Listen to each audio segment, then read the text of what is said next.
Soy la doctora Cabrera y vamos a hablar sobre electrocardiograma normal. Los objetivos es que conozcan los componentes normales del electrocardiograma y que sean capaces de determinar la frecuencia cardíaca, el eje cardíaco, el ritmo sinusal y la morfología del QRS.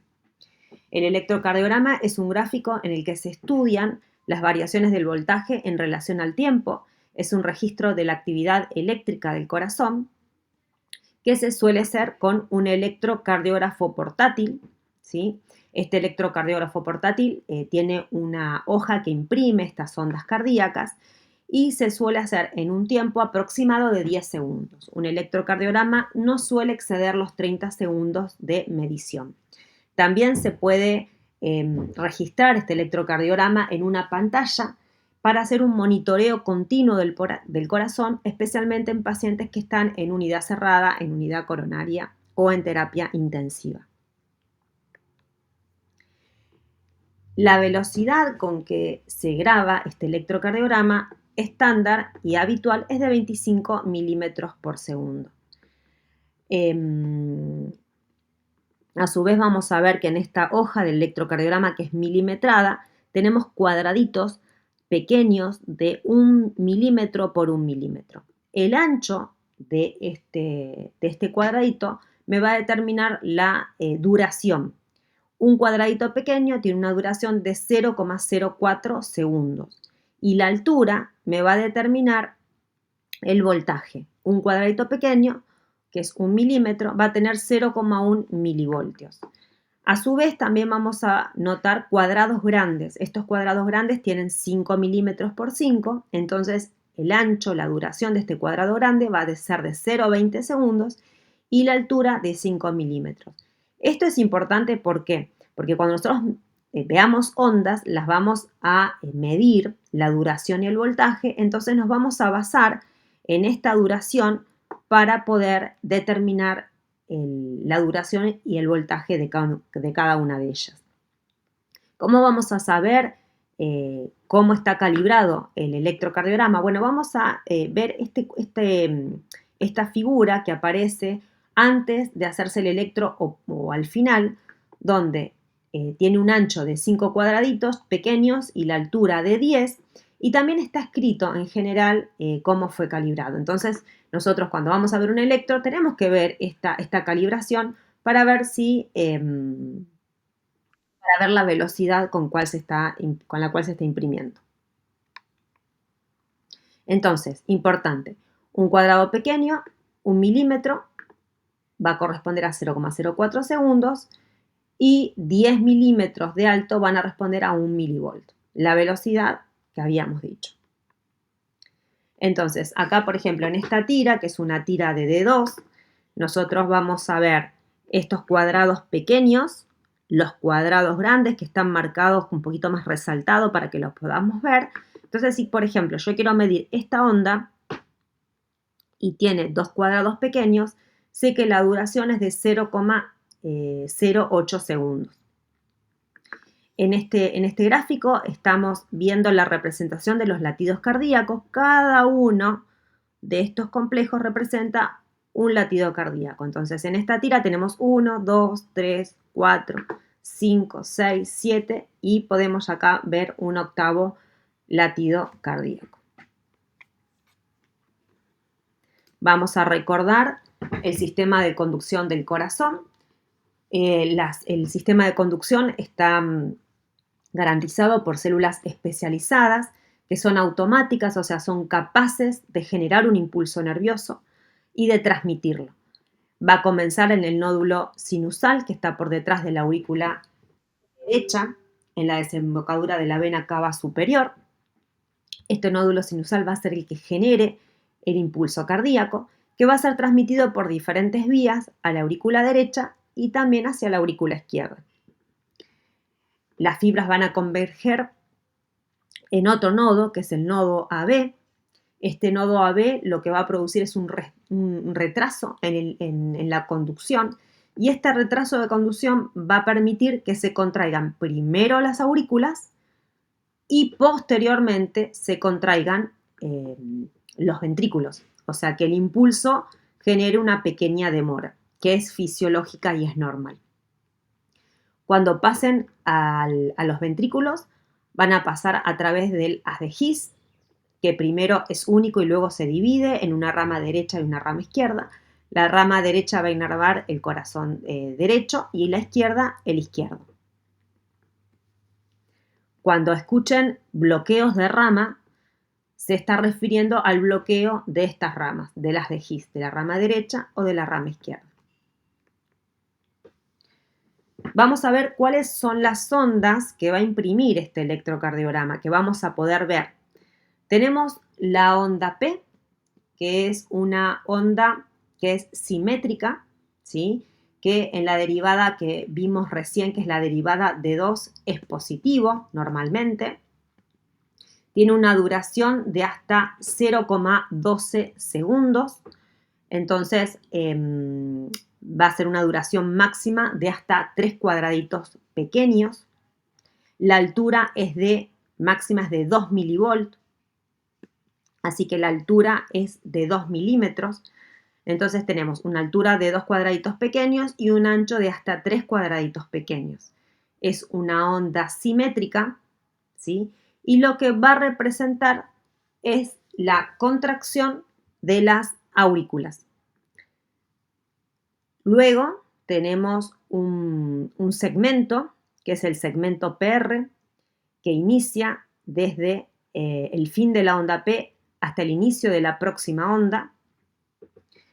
Este segmento es el segmento que representa ese retraso que habíamos hablado del nodo AB. Y ese segmento PR más la onda P, todo nos está formando el intervalo PR.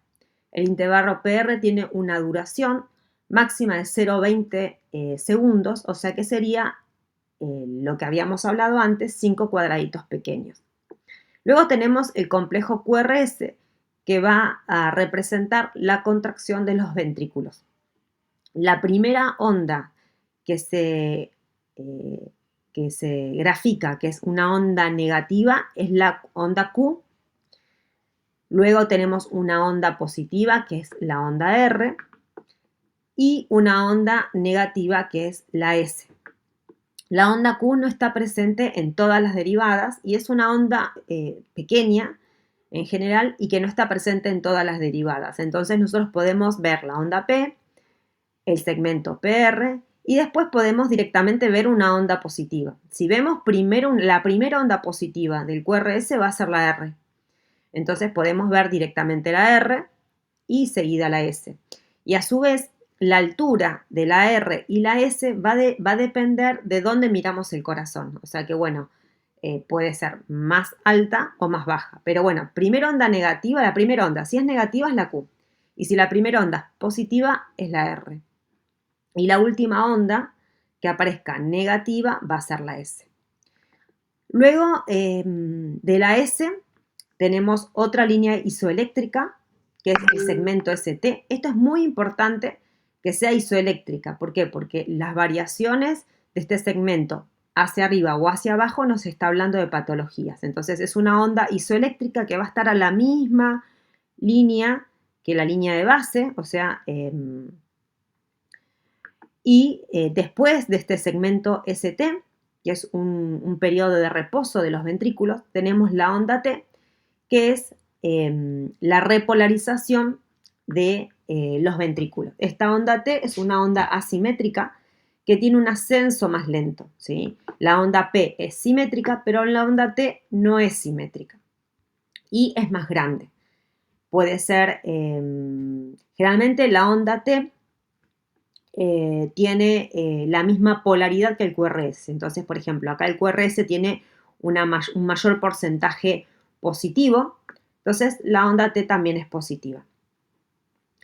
Cuando hablamos de un QRS isobifásico, estamos hablando que el componente positivo del QRS es igual al componente negativo, ¿sí? Entonces, por ejemplo, podemos tener un QRS que tenga 5 milímetros hacia arriba y 5 milímetros hacia abajo. Entonces, en ese caso, estamos hablando de un QRS isobifásico. Entonces, acá, mirando la morfología de las ondas, tenemos todo un ciclo cardíaco. desde la P, que es la contracción de las aurículas, el retardo AB, la contracción de los ventrículos que corresponde al QRS, el reposo de los ventrículos que es el ST y la repolarización que es la onda T. Acá lo vemos, digamos, es otro gráfico, acá ya estamos viendo el papel milimetrado y también quería mostrarles un punto J, que es un punto que está entre el fin de la onda S y el inicio del segmento ST. Y después también otro dato importante que vamos a ver en el electrocardiograma es el intervalo QT, que lo vamos a medir desde el inicio de la onda Q hasta el fin de la onda T. Este intervalo a veces se altera con algunos procesos metabólicos y en la alteración puede ser un predictor de arritmias cardíacas. Ritmo cardíaco sinusal, ¿sí? O sea, ¿cuándo nos vamos a nosotros inferir que el ritmo cardíaco proviene del nodo sinusal? Entonces, primero tenemos que ver la existencia de la onda P con esta morfología que habíamos hablado que es simétrica y la duración. El intervalo PP, o sea, entre una onda P y la otra onda P es constante, o sea, miden lo mismo. Y los intervalos los intervalos PR deben ser constantes y menores a 0,20 segundos. O sea, habíamos hablado del intervalo PR entre el inicio de la onda P y el inicio de la onda R. Entonces, valor normal, que es menos de 0,20 segundos, y constantes. Lo que significa que todos los estímulos son conducidos de las aurículas a los ventrículos a una velocidad constante. Cada onda P puede estar seguida de un complejo QRS, debe estar seguida de un complejo QRS y no separada del complejo menos de 1 y más de 3 cuadrados pequeños. Entonces, tenemos una onda P, ¿sí?, con PP constantes y que la onda P preceda a un QRS. A su vez, también la onda P tiene que ser positiva en la onda P tiene que ser positivas en la derivada 1, la derivada 2, ABF, B3, B4, B5, B6 y negativa en ABR. ¿Cómo vamos a determinar la frecuencia cardíaca? En los ritmos regulares vamos a contar los cuadrados grandes que hay entre dos ondas R consecutivas y lo vamos a dividir por 300. Ahora vamos a ver un ejemplo. Y en los ritmos irregulares vamos a ver el número de ondas R que hay, de complejos QRS, en un periodo de 6 segundos. Esos 6 segundos corresponden a 30 cuadrados grandes y lo multiplicamos por 10. Entonces, nosotros vamos a ver en el electrocardiograma los cuadrados grandes, vamos a contar 30 cuadrados grandes y una vez que tengamos ese tiempo de los 30 cuadrados grandes, que son 6 segundos, vamos a contar cuántos QRS tenemos y eso lo multiplicamos por 10. Como por ejemplo, acá en esta tira de D2 buscamos el R, que acá tenemos un R y acá tenemos otro, y vemos qué distancia hay entre ellos. Por ejemplo, y vamos a tratar de buscar Rs que estén justo entre dos cuadrados grandes, ¿sí? Por ejemplo, esta R que está acá está justo en el medio de un cuadrado grande y miramos, acá tenemos otro y acá tenemos otro, ¿sí? Tenemos dos cuadrados grandes, entonces vamos a determinar 300 dividido 2, porque hay dos cuadrados grandes, y la frecuencia cardíaca de este electro va a ser de 150. ¿Qué pasa si hubieran estado un poquito más separados y hubiera habido 3 cuadrados grandes? Bueno, sería 300 dividido 3 y la frecuencia es de 100 latidos por minuto. Y si hubieran sido 5 cuadrados grandes, hubiéramos dividido 300 dividido 5 y la frecuencia cardíaca hubiera sido 60. En el caso de un ritmo irregular, o también se puede hacer en los regulares, pero en los ritmos irregulares, lo que vamos a hacer es comenzar a contar y llegar a los 30 cuadrados grandes, que aproximadamente es a esta altura, ¿sí? Y vamos a contar cuántos QRS tenemos: 1, 2, 3, 4 y 5. Tenemos 5, entonces en este caso la frecuencia cardíaca es 5 por 10, es 50 por minuto. Determinar el eje eléctrico. Para determinar el eje eléctrico tenemos que pensar, cuando hacemos los electros, cómo se colocan los electrodos. Recuerden que para hacer un electrocardiograma vamos a tener derivaciones bipolares de los miembros con colocación de electrodos en los 4 miembros.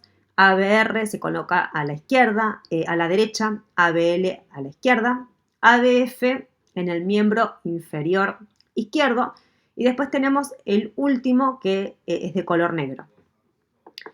Entonces, ABR es una derivada que va a mirar el corazón desde la derecha. O sea, nosotros tenemos el corazón que cuando se contrae tiene un eje. O sea, este eje nos está hablando hacia dónde van las ondas, ¿sí? Las ondas de contracción del ventrículo izquierdo, hacia dónde van estas ondas de contracción, estos impulsos eléctricos. Entonces, como el eje cardíaco habitual es entre 0 a 90 o menos 30 a 90 grados, o sea, tiene esta dirección, ¿sí? ABR lo que va a hacer es mirar cómo estas ondas se van alejando. Por eso, en general, las inscripciones de las ondas de ABR van a ser negativas, porque ve que las ondas se alejan de ABR. ABL lo ve al corazón del lado izquierdo, ABF lo ve desde abajo, o sea que en los pacientes, por ejemplo, jóvenes que tienen corazón más verticalizados, que tienen ejes más a 90 grados, ABF va a ver estas ondas acercándose. Y acá tenemos las otras derivaciones que son las derivaciones precordiales, que van a registrar la actividad cardíaca por sobre la parrilla costal, ¿sí? Desde B1 a B6. Acá se ve también en este gráfico como ABR ve el corazón con las ondas alejándose. Entonces, acá también vemos B1, B2, B3 desde la superficie, cómo ve las ondas cardíacas. ¿Sí? Y acá están, como han visto, cómo se colocan en el electrocardiógrafo, cómo se colocan los electrodos. Entonces, conociendo, o sea, recordando de cómo se colocan los electrodos, cómo van a ver el corazón todas estas derivadas. ABL lo va a ver desde la izquierda, o sea que va a estar en una ubicación de menos 30 grados. ABF en 90 grados, ¿sí?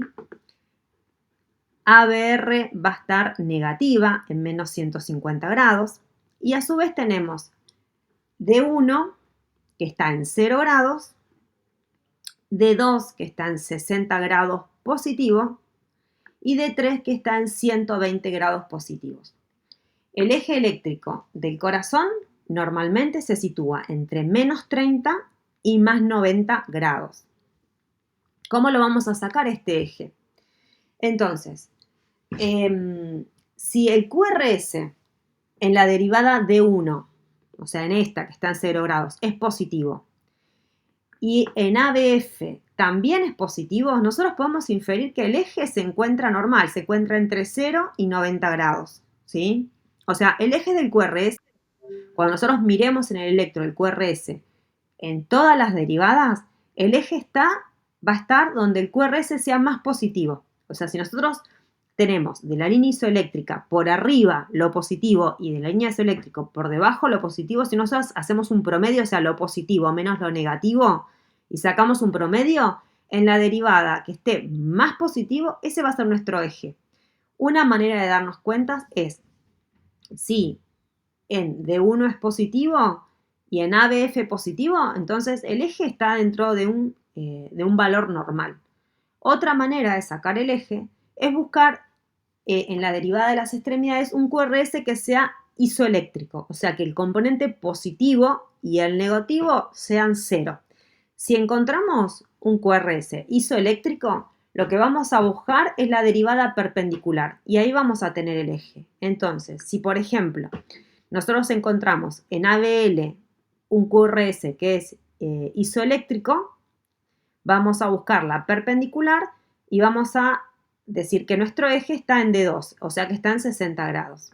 O sea, este sistema hexaxial hay que saberlo de memoria, ¿sí? Lo tenemos que tener en claro, porque cuando nosotros busquemos las derivadas, y es más, cuando veamos patología, tenemos que tener muy en claro dónde cada derivada, cómo mira el corazón.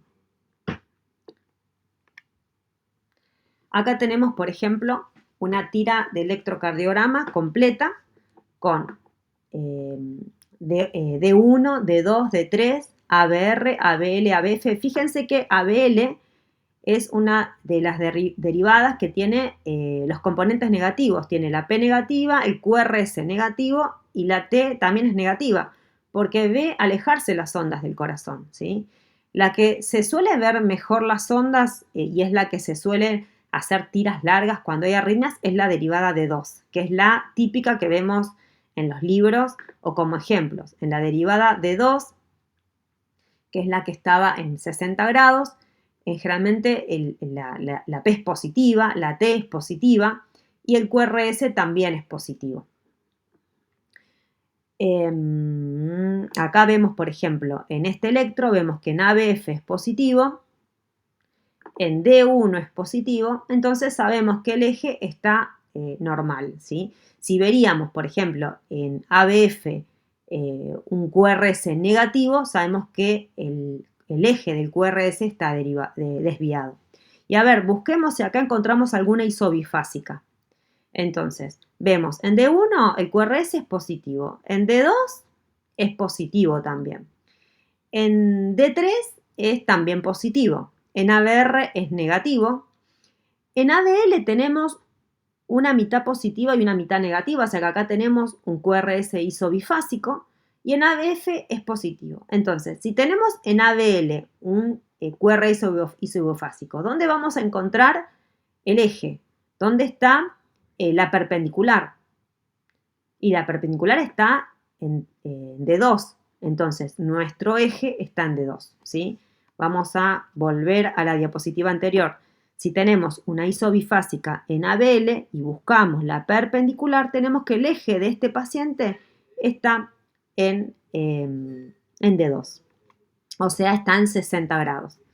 Y después vamos a ver acá las derivadas precordiales, B1, B2, B3, B4, B5, B6. Y lo que vamos a ver es que en las primeras, en D1 y D2, el QRS no se ve Q normalmente, ¿sí? O sea, empieza la R y la S, ¿sí?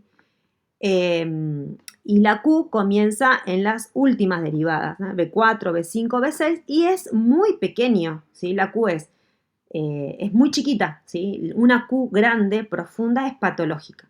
Y otra cosa que vamos a ver en estas derivadas es que la R va creciendo, ¿sí? O sea, primero la R es chiquita y luego va aumentando de tamaño. O sea, hay una progresión normal de las R. O sea, la R se agranda y la S se va acortando, ¿sí? Esa es la progresión normal. Y cuando vemos la T, por ejemplo, acá en B1, donde el QRS es negativo, la T es negativa. Y acá comienza ya a hacerse positivo, ¿sí? La T normalmente es negativa en ABR y puede serlo en B1, si no, después es positivo. QT corregido. El QT se corrige porque el QT varía en función de la frecuencia cardíaca. O sea que si la frecuencia cardíaca está muy baja o está muy alta, el QT hay que corregirlo. Entonces tenemos esta fórmula que es QT corregido, que es el valor del QT, o sea, contamos los cuadraditos, los multiplicamos, como hicimos con las otras ondas, y esto se divide por la raíz de un RR. Y acá sacamos el QT corregido. Vamos a ver cuáles son los valores normales. Entonces, Valores normales. La onda P, duración menor a 0,12 segundos y amplitud menor a 2 milímetros. O sea que va a ser de ancho hasta 3 cuadraditos chiquitos y de altura hasta 2 cuadraditos chiquitos. Es positiva en D2, en T3 y ABF y es negativa en ABR. El intervalo PR, que incluye el segmento PR y la onda P, la duración normal es de 0,12 hasta 0,20. 0,20 es el máximo. Si mide más de 0,20 estamos hablando de una patología. El QRS tiene una duración de 0,11 segundos, así que serían 2 cuadraditos y medio, casi 3. El ancho del QRS está un poco en discusión el máximo, entonces van a ver en algunas bibliografías que hablan de 0,10, 0,11. Nosotros vamos a tomar 0,11. O sea que 2 cuadraditos y medio va a ser la duración normal. Y el eje entre menos 30 a 90, como habíamos hablado. El segmento ST, que siempre tiene que ser isoeléctrico en condiciones normales, y la duración es alrededor de 0,20 segundos. Y el intervalo QT en los hombres es hasta 0,45 lo normal y en la mujer hasta 0,46. La onda T puede tener una amplitud hasta 5 milímetros, o sea, hasta un cuadrado grande, y una duración entre 0,10 a 0,25. Es positiva si la onda predominante del QRS es positiva y el eje del QRS y la T son concordantes. Consideraciones especiales. En pacientes jóvenes los voltajes pueden ser elevados en forma normal. La onda Q es patológica. La onda Q patológica es cuando es más ancha a 1 milímetro. ¿Se acuerdan que habíamos dicho que la onda Q generalmente es pequeña? O sea que el ancho de la Q es hasta 1 milímetro, ¿sí? Y también va a ser patológica si es más de 1/3 de la onda R. La Q en B1 y B2, no hay Q en B1 y B2, o sea que si está presente habla de patología. Y una Q aislada en D3 es frecuente y no suele ser patológica.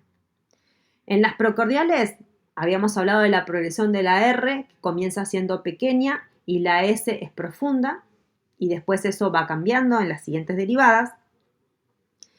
La R es similar a la S en B3 y una R alta con una S pequeña es común en B6.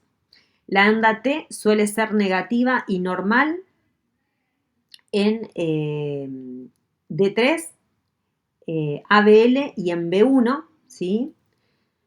Y suele ser negativa y normal en BR, en ABR. En las mujeres puede ser negativa en B1 a B3 sin valor patológica, pero no así en los varones, ¿no? Igual siempre una T negativa sospechosa, ¿no? Se estudia. Bueno, y acá tenemos un electrocardiograma normal donde vamos a ver acá. En ABR vemos las ondas negativas, ¿sí?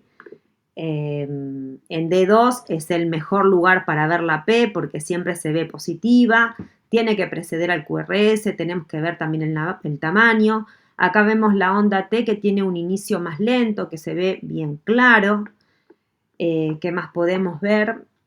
Acá en las precordiales, como la R de B1, B2, B3 va creciendo y la S se va haciendo más pequeña. Acá en B1 y B2 no encontramos Q. En B1 con un eje negativo del QRS también tenemos una T negativa que después ya no se ve más, esa T negativa en las otras precordiales. O sea, bueno, es cuestión de ir mirando el electro, ir haciéndose, digamos, familiarizándose con las ondas. Acá tenemos la calibración que habíamos dicho de la altura que tiene, entonces ya sabemos a qué velocidad está hecho este electrocardiograma. Y bueno, ¿qué patologías podemos encontrar? Esto lo vamos a ir viendo en las diferentes clases, qué patologías podemos encontrar. Pero bueno, acá vemos, en la onda P, si vemos una onda P que mide más de 2 milímetros o tiene, en vez de ser simétrica, está como mellada, son como si fuera dos ondas. Habla de agrandamientos auriculares, que puede ser derecho o puede ser izquierdo. El intervalo PR, si es un intervalo PR muy largo, nos está hablando de algún tipo de bloqueo. Una Q patológica nos puede hablar de un infarto antiguo, ¿sí? Un QRS que sea con un voltaje mucho más grande del normal, que después vamos a ver cuáles son las reglas para medirlo, nos puede hablar de una hipertrofia cardíaca. Un segmento QT más prolongado del normal nos puede hablar sobre algún trastorno metabólico o algún otro tipo de patología. Un ST que esté más arriba o que esté más abajo nos está hablando de una injuria o una isquemia miocárdica. Y una T que pueda ser negativa también nos puede estar hablando de un problema de irrigación sanguínea, un problema de alguna enfermedad coronaria o un trastorno de la repolarización de los ventrículos. Así que bueno, el electrocardiograma es un método diagnóstico que es accesible, es inocuo, no es costoso, y tiene mucho valor ya desde hace muchos años, así que es un arma para hacer diagnósticos muy importante, pero bueno, recuerden que nosotros estamos haciendo un trazado para un electrocardiograma ambulatorio de 10, 20, 30 segundos de la actividad eléctrica del corazón, que muchas veces puede ser que haya una arritmia que no se detecte en esos segundos y necesita, por ejemplo, un monitoreo más prolongado, como por ejemplo con un Holter, donde tengamos que ver el corazón durante 24 horas, ¿sí? Y que hay ciertas patologías como la hipertrofia cardíaca, la hipertensión, que van a dar alteraciones en el electrocardiograma, pero cuando hayan impactado, por ejemplo, si un paciente es hipertenso, pero digamos, esa hipertensión lleva poco tiempo, puede ser que no se manifieste en el electrocardiograma. O sea que un electrocardiograma normal, eh, si bien nos da herramientas y nos hace conocer el eje cardíaco, cómo están las estructuras, muchas veces necesitamos otros estudios complementarios que los vamos a ir viendo durante la cursada. Para ampliar este tema, les recomendamos estas páginas del CECIL, ¿sí? El capítulo de electrocardiograma. Y bueno, muchas gracias por la atención.